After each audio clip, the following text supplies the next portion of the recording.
Welcome to the Huddle Sports Network, where we're breaking boundaries and redefining podcasting. Broadcasting live on 6 different platforms, we're bringing you the latest in sports like never before. Imagine tuning in to real-time discussions, expert analyses, and fan interactions all at your fingertips. Each platform offers a unique experience, whether you're on YouTube, Facebook, or Twitch. We're not just sharing stories, we're creating a community of passionate sports enthusiasts. Join us as we dive deep into the evolution of podcasting, where every episode is a chance to engage, debate, and celebrate the world of sports. This is where your voice matters and the game never stops. Welcome to the Huddle Sports Network, where we're breaking boundaries and redefining podcasting. Broadcasting live on 6 different platforms, we're bringing you the latest in sports like never before, where sports passion meets podcasting brilliance. I'm Mike, the Bear fan, and alongside Bill, the Packer fan, and our buddy Ken Catalone, we're bringing you an incredible lineup of 38 diverse podcasters. Each one brings their unique flavor to the table, covering everything from game analysis to behind-the-scenes stories. Imagine diving deep into the minds of experts who live and breathe football, sharing insights that you won't find anywhere else.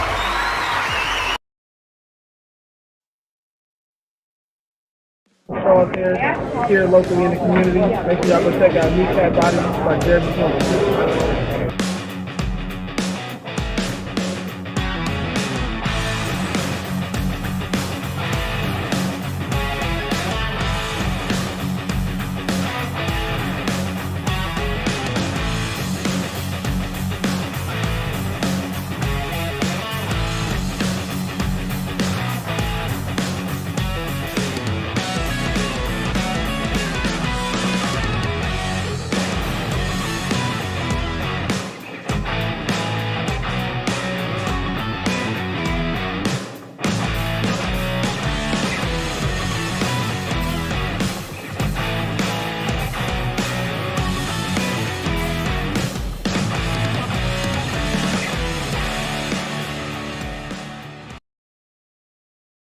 That's right. It is War Week. We have to go through the statistics to see what the matchup breakdown, and it doesn't look good for the Bears. There's like levels of pains for people. There's getting slapped. There's getting kicked in the balls. There's a woman giving childbirth, and then there's being a Bears fan this season. It's awful. Um, Total defense. Lions are 14th. Bears are 24th. Lions do better in passing yardage, but has given up one more passing touchdown than the Lions defense. 234.5 for the Lions, 217.8, but 14 touchdowns versus their defense and 13 versus ours. Rushing defense, they give up 133.3 on the ground. We give up 101.3, and that's after we gave up all those yards last week to the Bills. We were averaging under 100 yards. That's the first 100-yard running back there's been against us. They give up 17 touchdowns in the rushing defense. We give up 16. Scoring defense. They give up 31 touchdowns. We've given up 30. Special team touchdowns and defensive touchdowns don't count against your defense. Third down percentage, we got hurt a little bit last week, boys. We jumped up to 51.2% in the red zone against us at 8.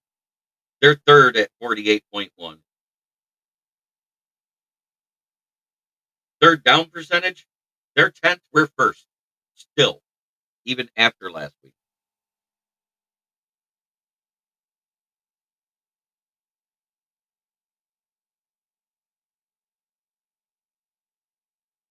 So I got to do the totals, and I will announce them at the beginning.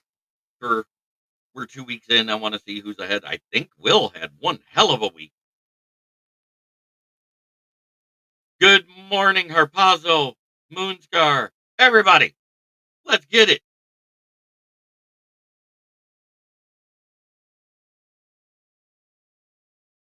At the same time, where there is no difference, there is no comparison. It's total offense. Lions are second only to the Baltimore Ravens. The Bears are 32nd in the league. We do 403.9 on offense and 57 touchdowns. They've done 288.2 and 31 touchdowns. Passing offense. We're second in the league to the Bengals at 260.1 per game and 32 touchdowns. The Bears are 31st. Yeah, Will went 15-1. Will had a great week. Bears have given up, only gotten 182.3 yards per game in passing. Rushing offense. Lions are 6th. Bears are 24th. Or 21st, excuse me. Scoring offense. Lions are 1st. Bears are 25th. We're still averaging 32.8. They're averaging 19 points a game.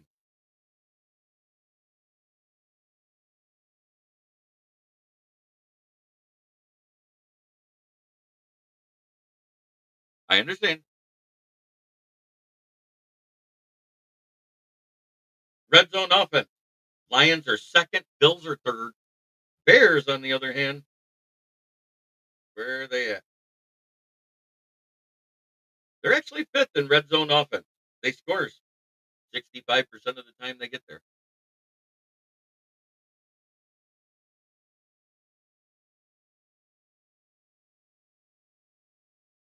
Hey, that's okay, Trace. I seen you back in comments on Facebook. I knew you'd be here. Happy to have you here. Our red zone up, our red zone offense is 70% efficient. Third down offense, Lions are 5th. Bears are 31st. It isn't close. That's the breakdown.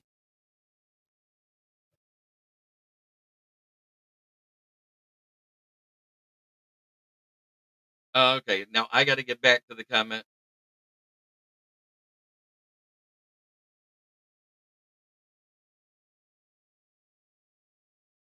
Yeah, yeah, it's the total of all 4 teams. Glad you're feeling better. Glad you're back in the comments. Glad you could be here with us. So our streak ended at 11 wins in a row. Time to start another one. It's unfortunate that I have to say this, but we can't win 11 games in a row again this season. It's a damn shame. You know what we can win? 6.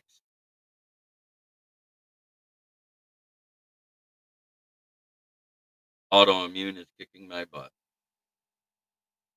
All right, Harpazo, good to see you. Let me do this for you. FTP.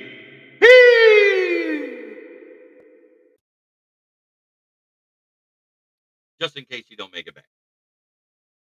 You know who's the worst?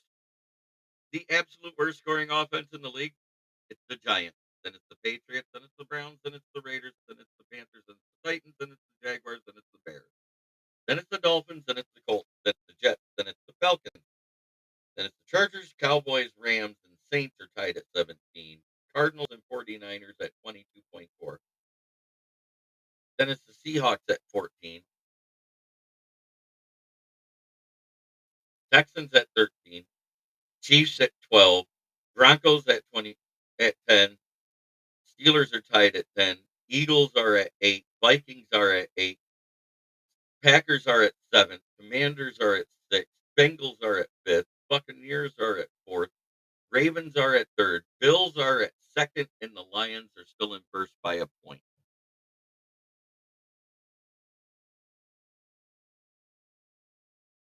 That's the whole breakdown of the league. And if you look at it, that's why that cutoff was right there at that 49ers level and down. Not a lot of those teams will have success going forward.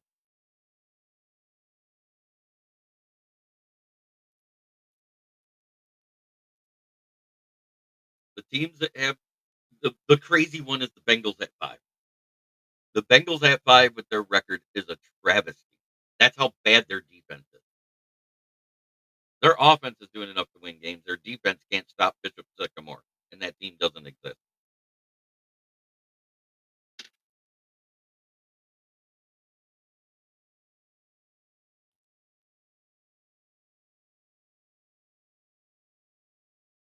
And as bad as the Chiefs' offense is, they're still at 12 in the league. How many teams make the playoffs? 14.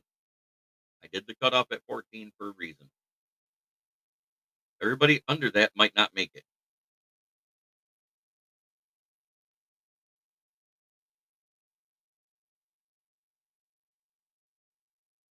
Is it crazy that the Buccaneers have the offense in the league right now?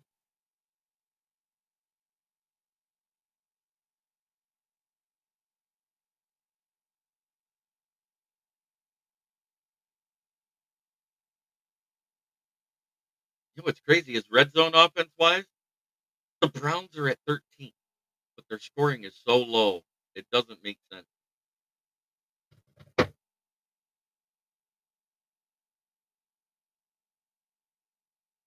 Red zone offense and defense is where it's going to matter in the playoffs.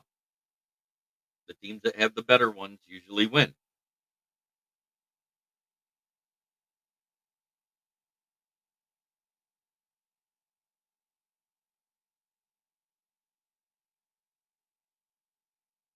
It's one of the reasons why I don't know if the Chiefs three-peat. Ricky Sakai.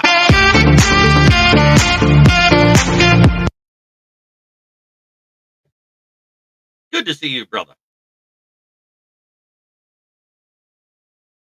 But I is any the only thing that's bad about this game is it's going to be 29 degrees. There is a 12-mile-an-hour wind. That's it. And Monty being out. Monty being out is big, but I'm not as scared of it as everybody thinks because we all seen how strong Baki is. He could be a power runner.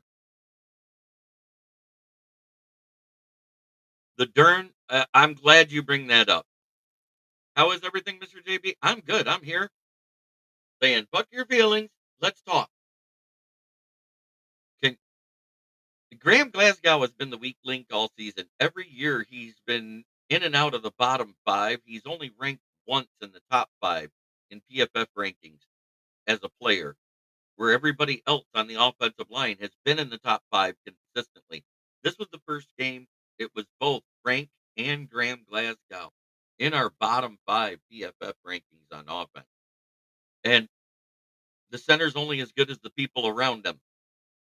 He's a great center, one of the best in the league. He had a bad game because Glasgow had a bad game. Zietler, on the other hand, was one of our top five ranked players. So was Panay Sewell. So was Taylor Decker. That tells you how good they did.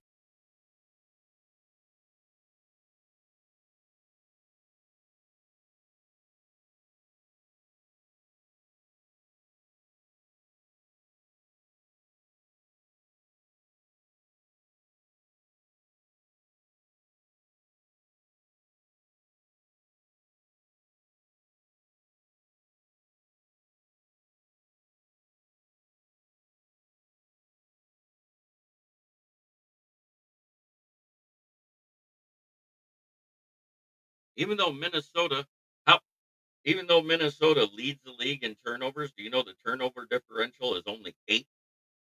The Lions are at 7.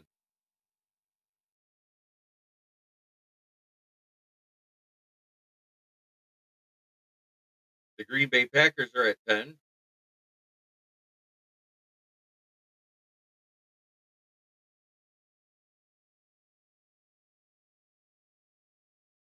The giveaways are the biggest thing.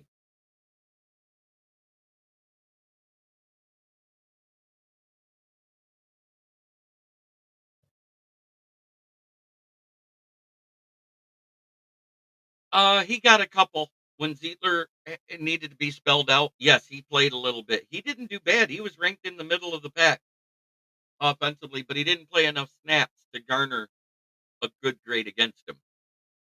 But it's like on that right side, you didn't see when he was off the field.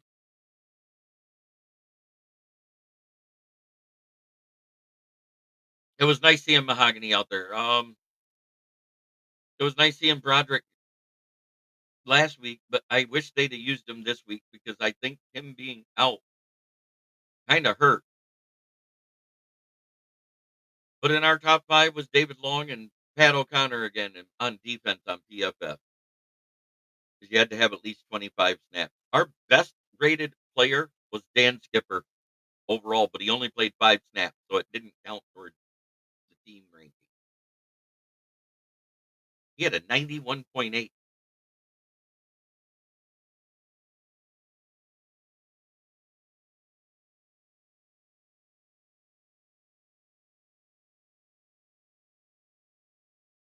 Teams that have the most giveaways in the league: Tennessee Titans, Las Vegas Raiders, Cleveland Browns, Indianapolis Colts, Dallas Cowboys, Carolina Panthers, San Francisco 49ers, Seattle Seahawks, Atlanta Falcons, Jacksonville Jaguars, and at 20, Minnesota Vikings, Tampa Bay Buccaneers. Then it's the Giants, Broncos, Patriots, Bengals, Dolphins, Packers, Arizona, Houston, Saints, Kansas City Chiefs at 22. At 23rd, with only 13 given up, is the Lions and the Eagles. They're tied at 23rd. 25th is the Steelers, Rams, Jets. 28th is the Bears. 29th is the Ravens. 30th is the Commanders. 31st is the Chargers. And the one that's given up the ball the least is the Bills. They are the number one team at not giving the ball away. They've had 7 turnovers all season.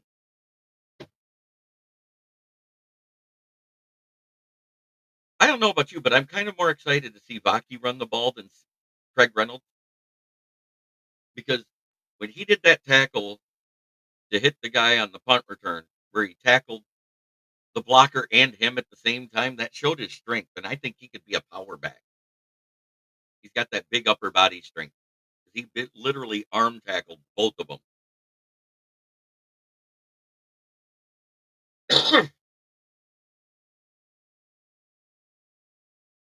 David Montgomery is seeking the same doctor that worked on CMC's injury to bring him back without surgery. Now, if they, because it's a grade 2, it's a grade 2 partial tear, which means it can be healed and possibly as early as 6 weeks be back. And if you think about that, we had 3 games left. That means we could have him back possibly in the playoffs by the championship game or the Super Bowl if we make it there.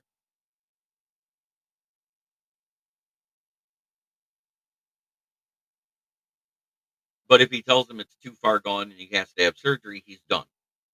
So that's why he hasn't been added to the IR yet, because there's a chance we could get him back in the playoffs.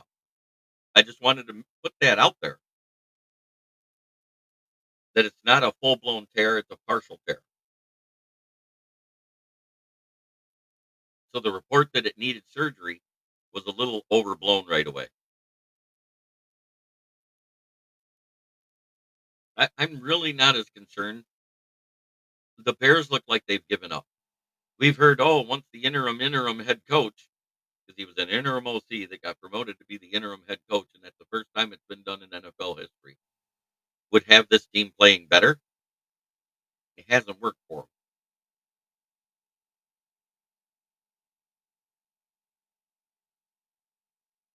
And I know a week from today, it's Christmas. I'm thankful we're still 12-2. I thought for sure we'd be like 10-3 or 11-3 at this point. Before the season, when the schedule came out, I had a loss in the first 5 weeks or 6 weeks. I had a loss there. I had us winning in Lambeau, but losing at home to the Packers. I'm glad that didn't happen. And I said that.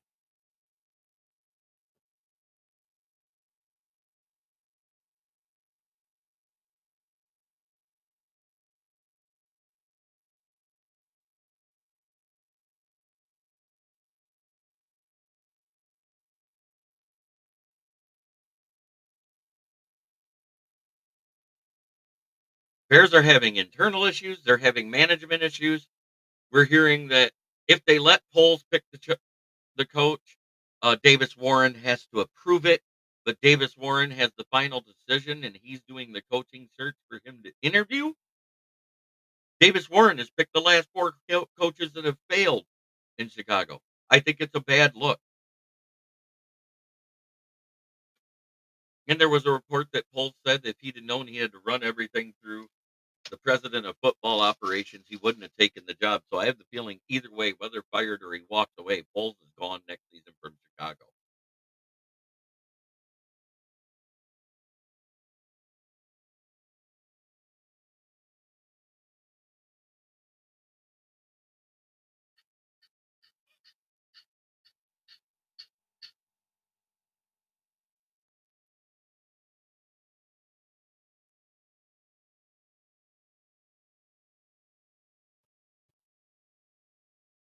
I, you know, while everybody sits here and doubts us, I didn't go to doubt.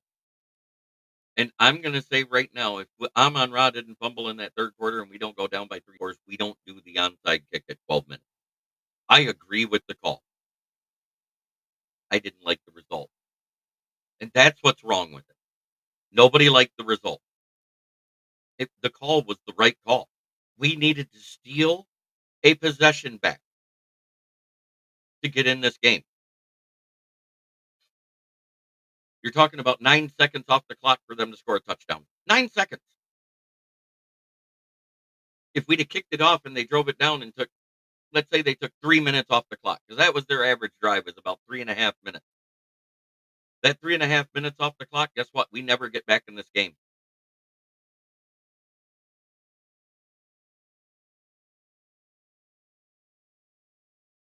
Saying it was a bad call, what sucks is having to announce it because there's no more surprise about it. Having to announce and tell the other team you're doing an onside kick is the stupidest shit ever. And let's give it up for Jack Fox on the second attempt because he damn near Pat McAfee'd it. If David Long didn't slide in there and hit it with his knee and push it back into the pile, we might have had the ball on that one. That was executed very well. He didn't go to the side. He said, screw it. We didn't get it that way. I'm going to go this way. Aimed it right at that corner.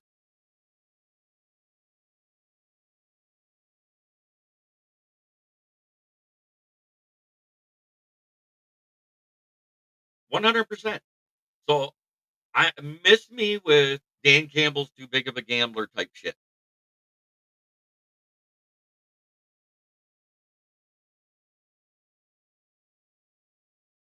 I love his aggressive attitude. I've defended it many times.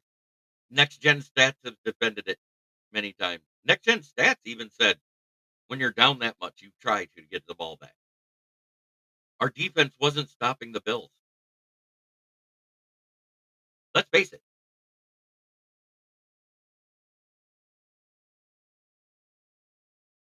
And the fact it was a 9 seconds to get a touchdown is the only reason why we had time left to be able to pull off what we did at the end. But where I think he screwed up is when it got to 2 minutes and 30 seconds. You could have took a timeout there because you get the free timeout with the 2-minute warning. And not taking a timeout with about a minute and 30 left. I think we should have took a timeout right there. Reset and look better.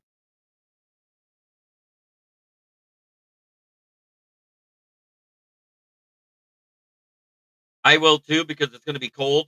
There's going to be a 12-mile-an-hour wind. I think it's going to be a day of the kickers. I have an interesting stat for you.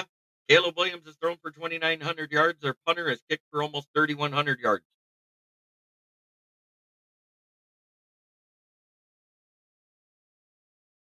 Their best weapon has been their punter.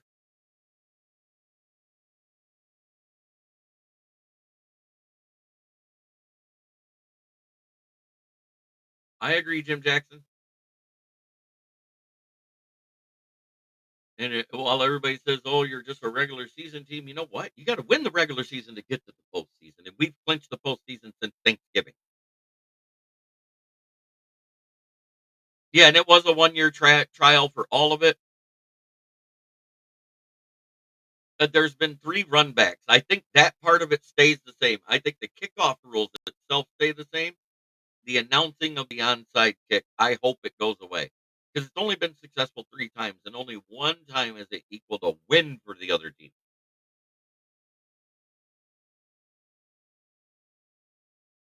Out of how many attempts this year? I think there's been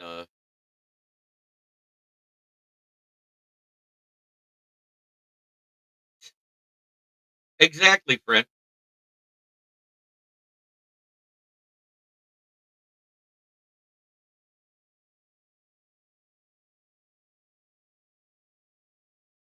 Because nobody took a timeout. They took 10 seconds off. It was a 10-second review.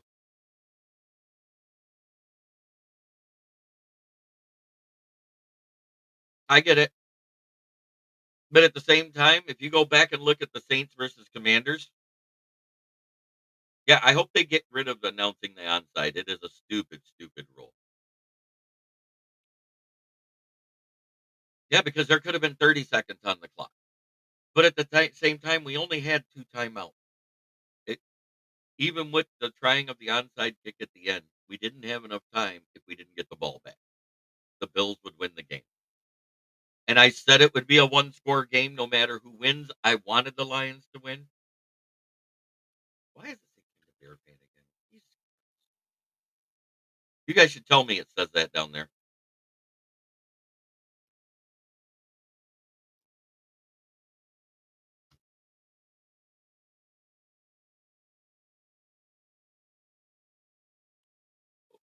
But they allow trick plays.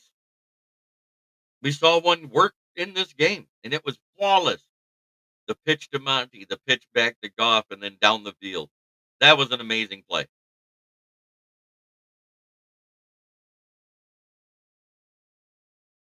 This is the Lions front office right now with what's going on between.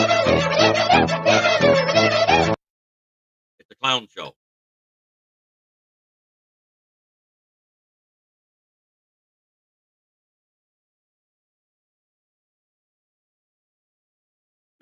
No, the new kickoff rules was they were trying to bring back the return touchdown. They were trying to make people return the ball. They expected people to try to land the ball more in that landing zone and try to trick players into missing it to get people to start at the 20, which has worked a few times. Remember Bates did it. Did a low line drive kick that hit right between the defenders at the 1 and they had to start at the 20. It was a big reason why that team failed to get it done in the second half. And I think that was Thanksgiving that happened, where they thought it was going to the end zone and it hit just before the goal line and skipped in. We need to do more of that. That squib, it's a high squib is what it is.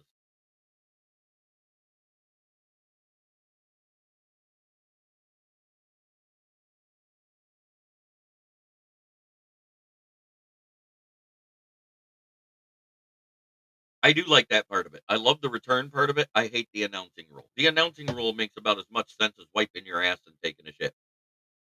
You took all the surprise out of it. The onside kick, you used to be able to line up in a regular formation and audible and then kick it off. Remember those days? And that would always catch a defense off guard because when you got moving pieces, they don't have to be set. You just do on the offensive side when you're kicking off.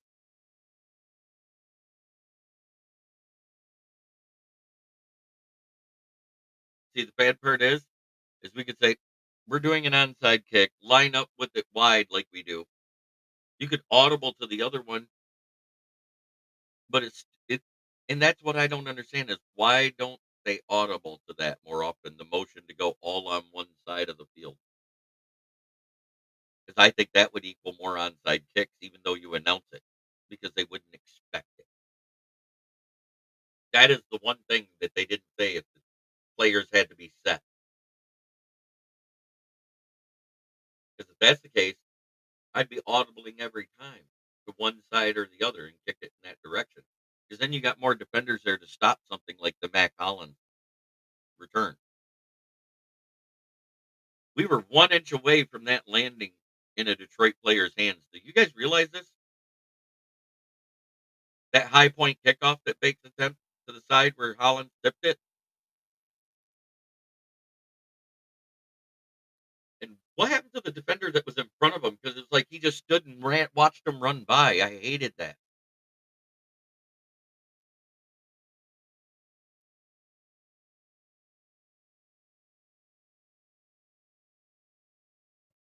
And the other thing I want to call about of this defense is we stayed in the base defense 90% of the time.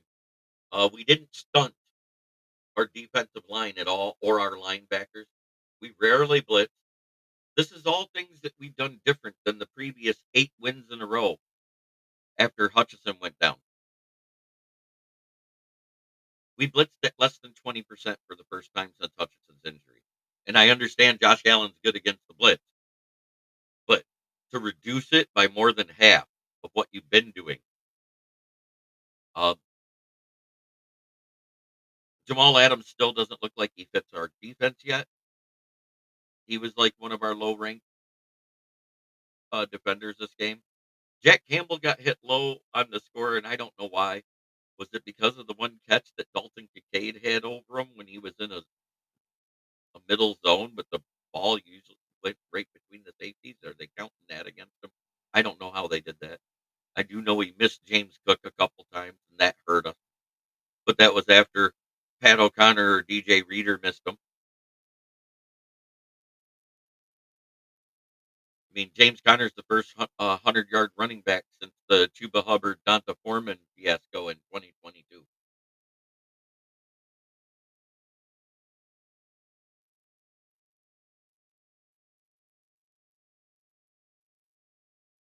But we fell to the 14th overall defense. The Packers are 10th. They're a good defense. Don't get me wrong. But somebody were trying to say we're a top 5 defense. I was like, no. Top 10. Top 10. We can get back to top 10 easily because the Bears absolutely fucking suck on offense. And then we get to go play the awful 49ers. They have nothing to play for but spoiler. And they may just try to do that for pride.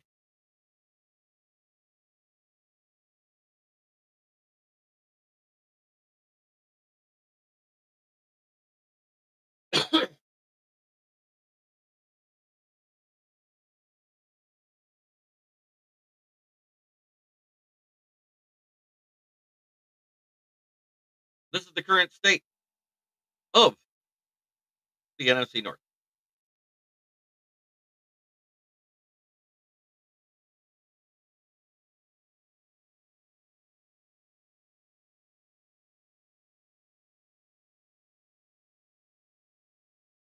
Bears are doing Bears things. This will be their 7th time in the basement. They can't get out. There's no way to get out. Yes, sir. It's one of the games that Dan Campbell has circled.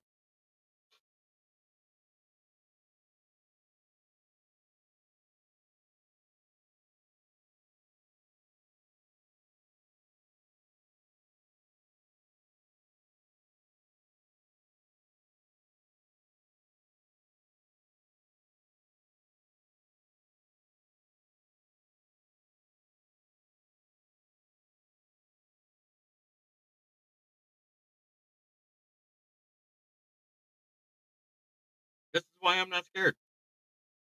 That right there. Look at that. Look at the picture all the way across. There's Jameer Gibbs, Sam Laporta, J-Mo. He's out. Aiden Hutchinson. Amon-Ra St. Brown. Goff. He's out. Lee McNeil. He's out. David Montgomery. He's out. Alex Anzalone. He's out. Khalif Raymond. He's out. Jalen Reeves-Maven. That's 1, 2, 3, 4, 5, 6 of the 11 guys on that picture are out.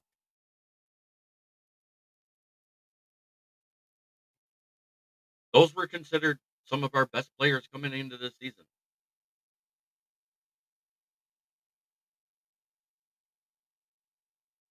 Jalen Reeves-Maven was our special teams captain.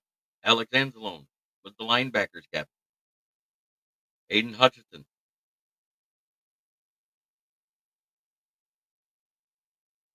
And there's a chance we could get Alex Anzalone back as early as next week or versus Minnesota.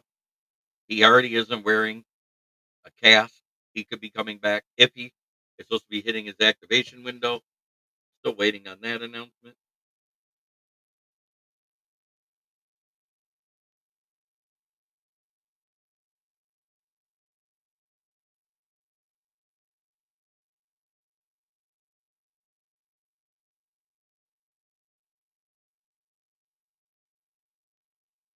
Teddy Bridgewater coached his team to a state championship and now wants to return to the NFL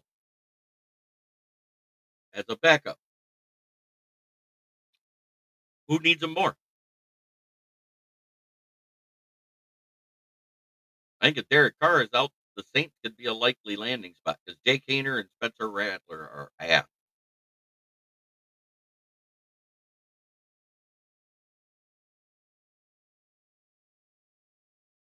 Let's go look at the NFL standings around the league.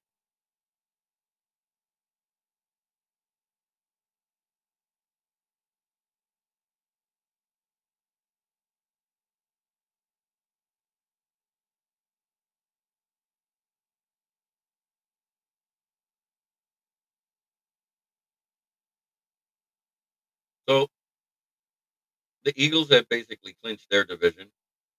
They have a 3-game lead over Commanders, unless Commanders win. If Commanders win, it's anybody's division at that point. Rams and Seahawks are tied, but the Rams have the tiebreaker.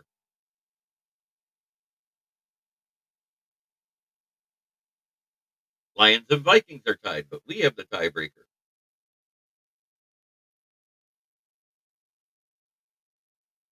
There has been a lot of touchback, 100%.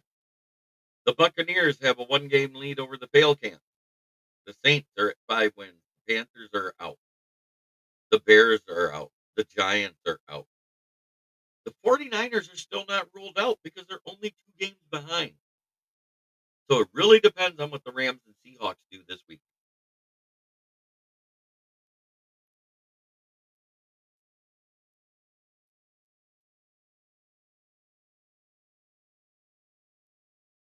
Now on the American side, the Bills have clinched their division. They're 5 games up with 3 games left. The Chiefs have clinched their division. 3 games left, 4 games up. The Steelers, on the other hand, are 1 game ahead of the Ravens. So this game is huge. Nice job, David Barnett.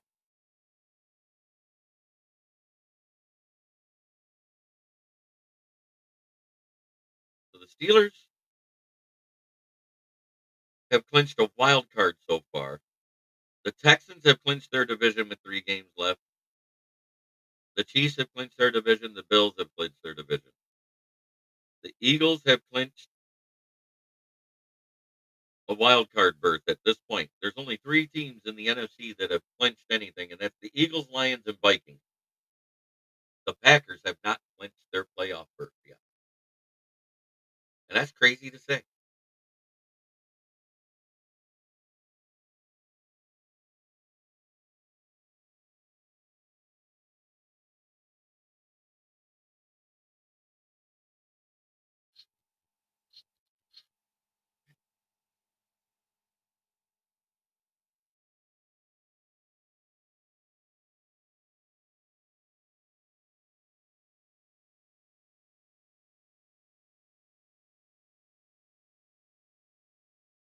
I am currently in the playoffs right now in my league. My playoff team had 209.9 points in the playoffs. I'm the only one where I'm on the winner's side.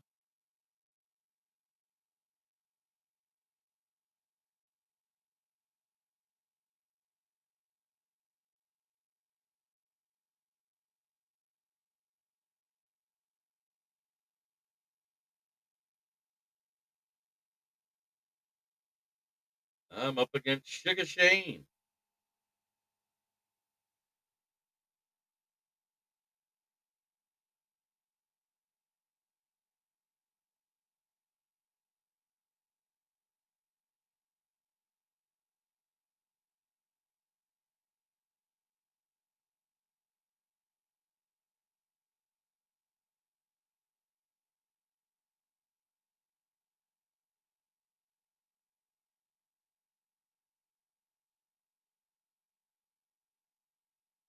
Noah Brown got hurt for Washington.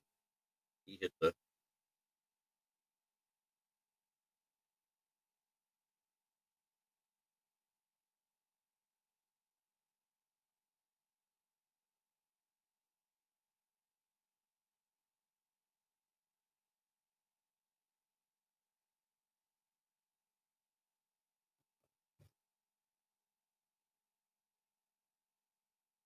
I know.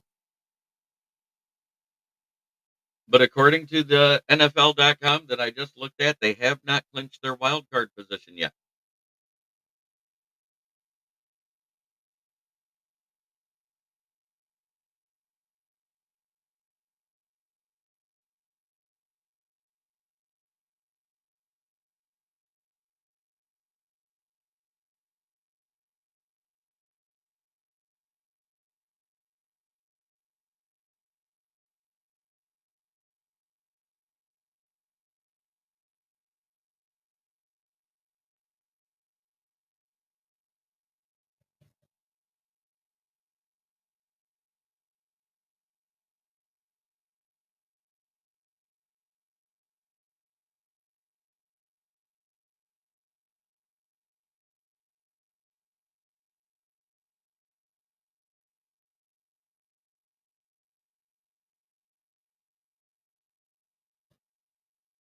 Somebody said, "Oh, the Bears are so close to having a winning team. They just need a new owner, new president, new GM, new coaches, and Caleb to progress."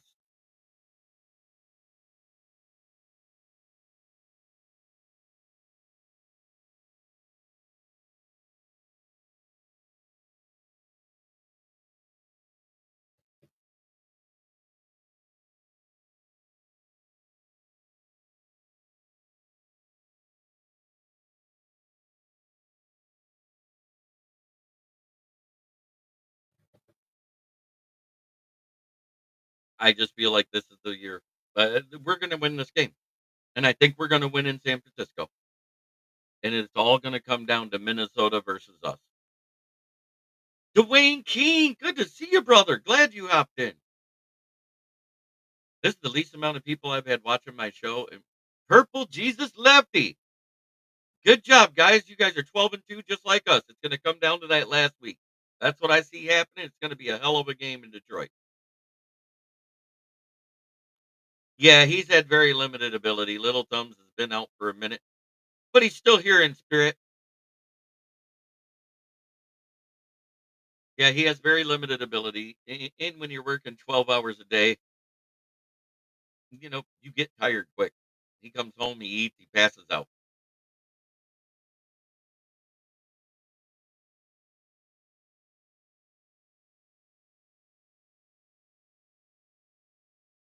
Let's go. Detroit Lions won pride. Kings of the North Division champion title. All grit, never back down. 12-2, make it 13-2. I, oh, good luck. Hey, all I can say is good luck. You know, I'm not here to bash your team. Your team's doing good. And I said it all depended this preseason.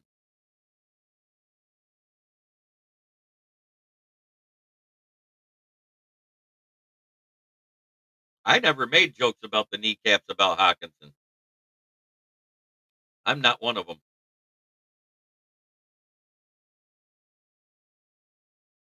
I think it's going to be 14-3 is where we end at. I honestly think that's it. You can see 15-2. There's a way. You beat Minnesota at home. That's the only way. I'm not humbled. I still think we got a shot to be 15-2 and be the number one seed because we are the number one seed right now. The playoffs ended today. Detroit has the bye week.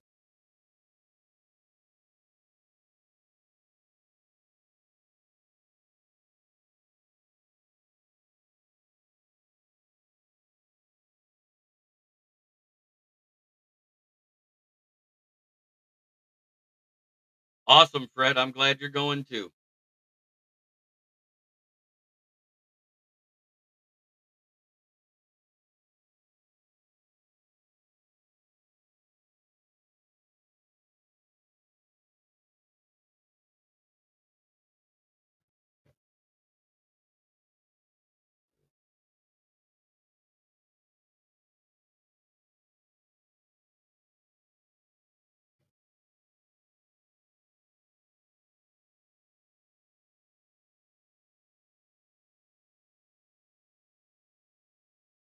Uh, what are you talking about there, Purple Jesus Lifty?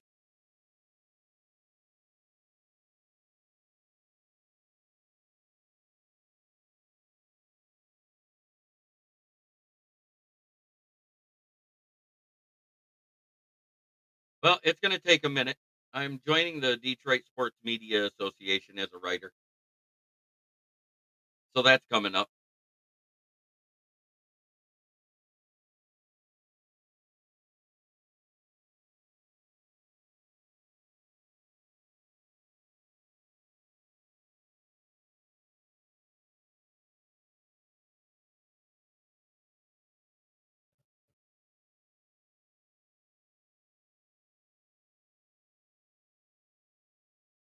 I haven't been disrespectful to anybody. No, I'm just saying with the records right now, the way it sits, the Lions are still the number 1 seed. They have to lose it. That's my point, Purple Jesus Lefty.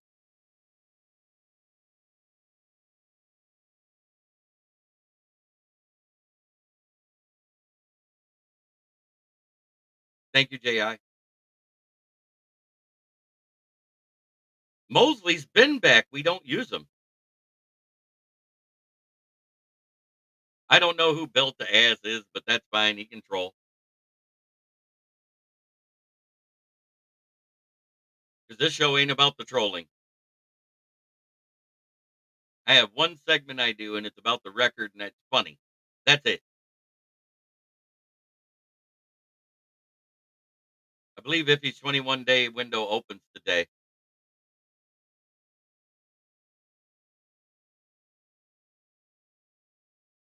Mosley's been back, Harpazzo. They keep making him a healthy scratch.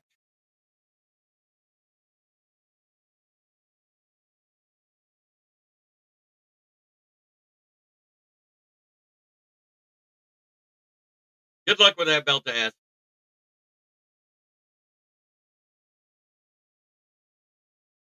Cousins have had over the past 4 weeks. Cousins had 8 touchdowns and 15 interceptions. That's why he's not playing.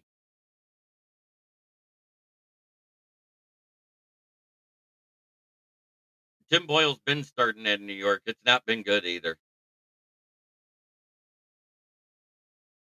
I think it's a mistake waiting this long to get Penix in there. He hasn't been practicing with the ones. Um, he's going to make rookie mistakes. It might work out, but I don't see it.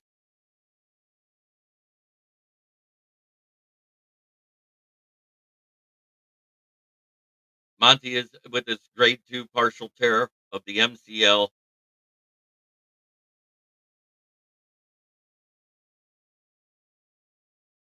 Yeah, but the healthy scratch thing, letting Vildor play instead of Mosley is where I have an issue, Brent. But Monty is seeking the doctor that helped Christian McCaffrey get back on the field without surgery on a grade 2 tear that he had early in his career. So I'm going to see what that doctor says. If he says I can't fix it and you're going to have to get surgery, then he's done.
And I don't care. They can talk their trash.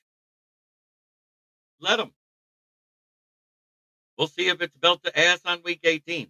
Because all that matters is head to head at this point.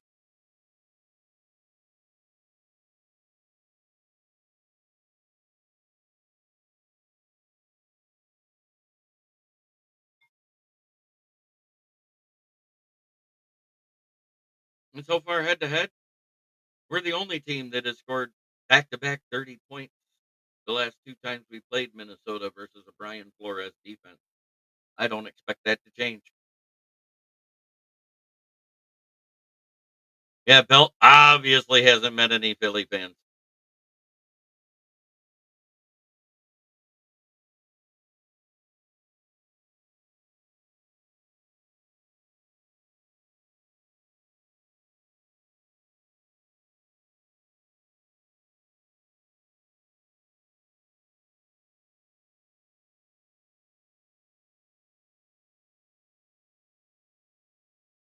You know, but he doesn't want to talk about how his record of opponents so far has been 79 and 113.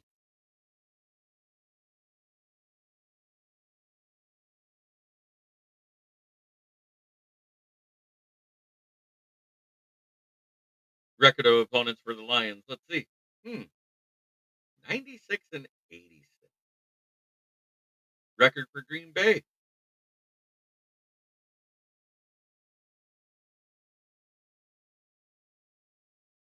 Played teams with a winning record. Philly, second place team. It's awful.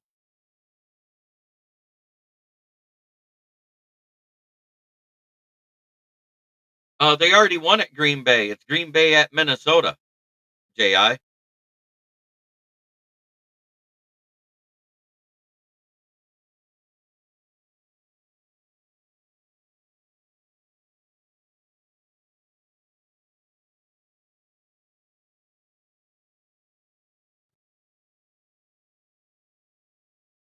it is true that if Green Bay beats them, the division is ours. No, you didn't play all the same opponents. We played the same out of the two same divisions outside of the conference, but you played a third place schedule.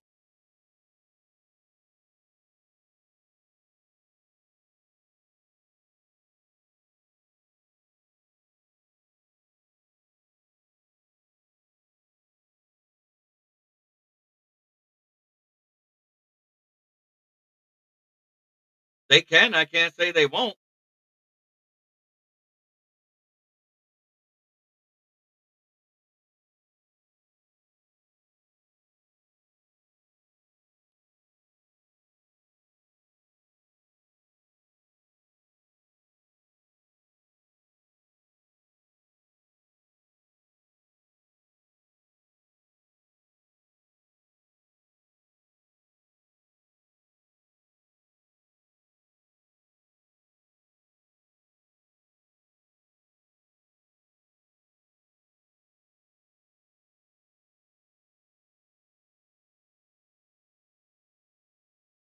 We didn't play the Jets.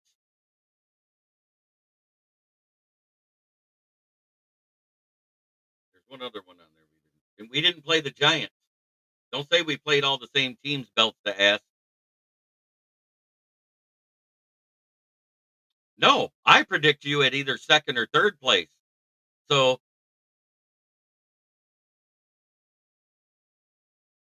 you got me confused with other shows. I didn't do that one.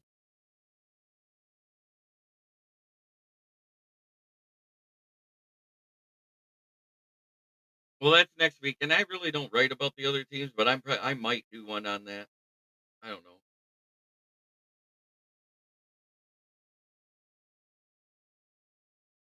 There's a way different,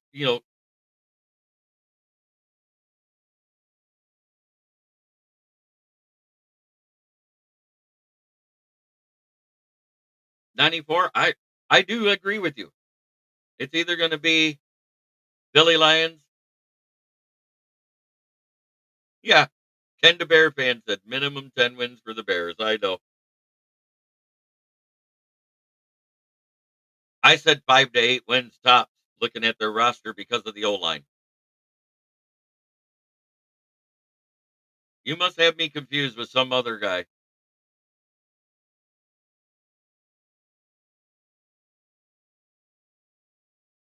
And where are the Packers at?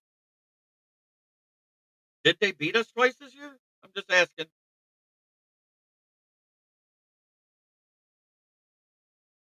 Okay, he is what? Okay, we didn't play Miami. Trying to see who the other one we don't play is on his list. We don't play Philly.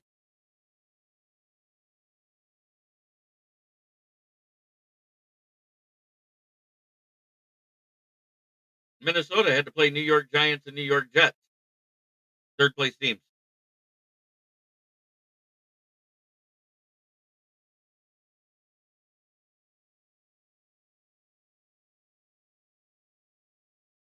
See, I can't tell by your picture what it is because it's way too tiny. Oh, Vikings is?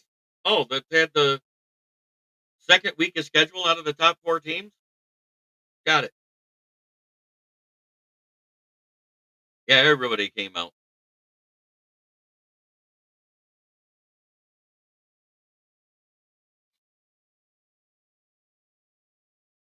Not counting out Washington. I think that's the best chance for the Philly to lose a game out of what they have remaining on the schedule. How many weeks did it take for us to get a loss again? Didn't we win like 11 weeks in a row? I don't know.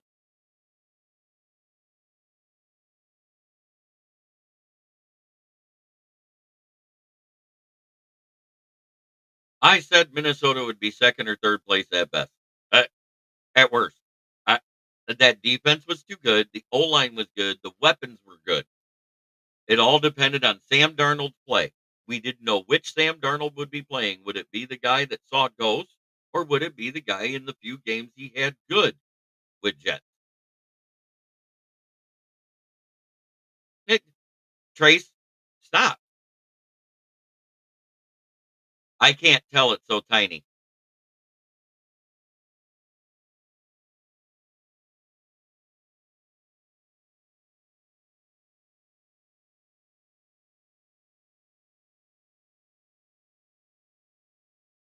I always had Minnesota finishing above the Bears.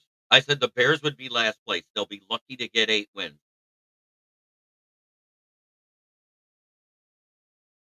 I'm not using the injuries as an excuse. We won with players injured. I understand, JI, but I said if he's good, they're going to win a minimum of 10 games. So I knew they could win more.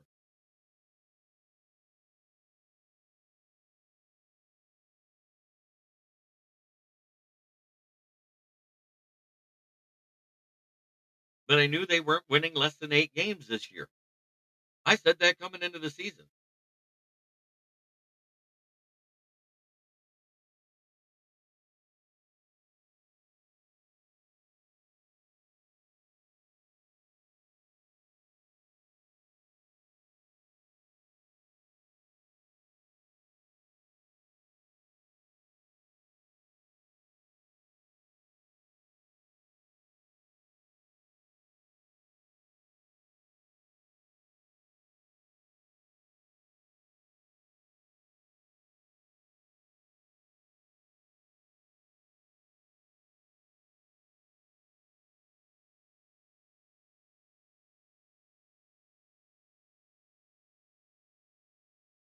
I think so too. I think we're going to be fine. I think everybody's overblowing it because David Montgomery hadn't been showing up the last couple of weeks.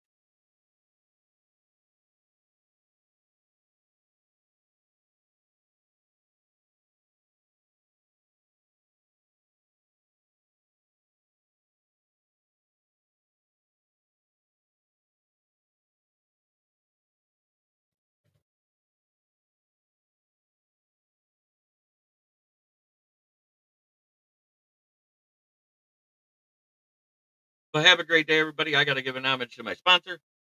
It is 100% Brandon service at the corner of South Grand Traverse and West Atherton Road, 602 West Atherton Road. In Flint, where the water's shit but the tires are good. Stop in and check us out.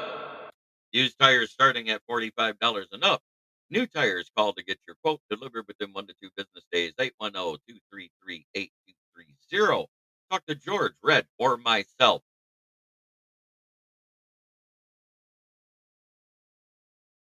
Vikings and Green Bay beat the teams they were supposed to beat. Thank you, everybody, for tuning in. Try every day to be a better person than you were the day before. That's the only way to make the world a better place. It starts right here. Much love to everybody, even those Vikings fans in the chat, and have a great day. Tune in tonight at 9 p.m. for the NFL Roundtable Talks, where I have bands of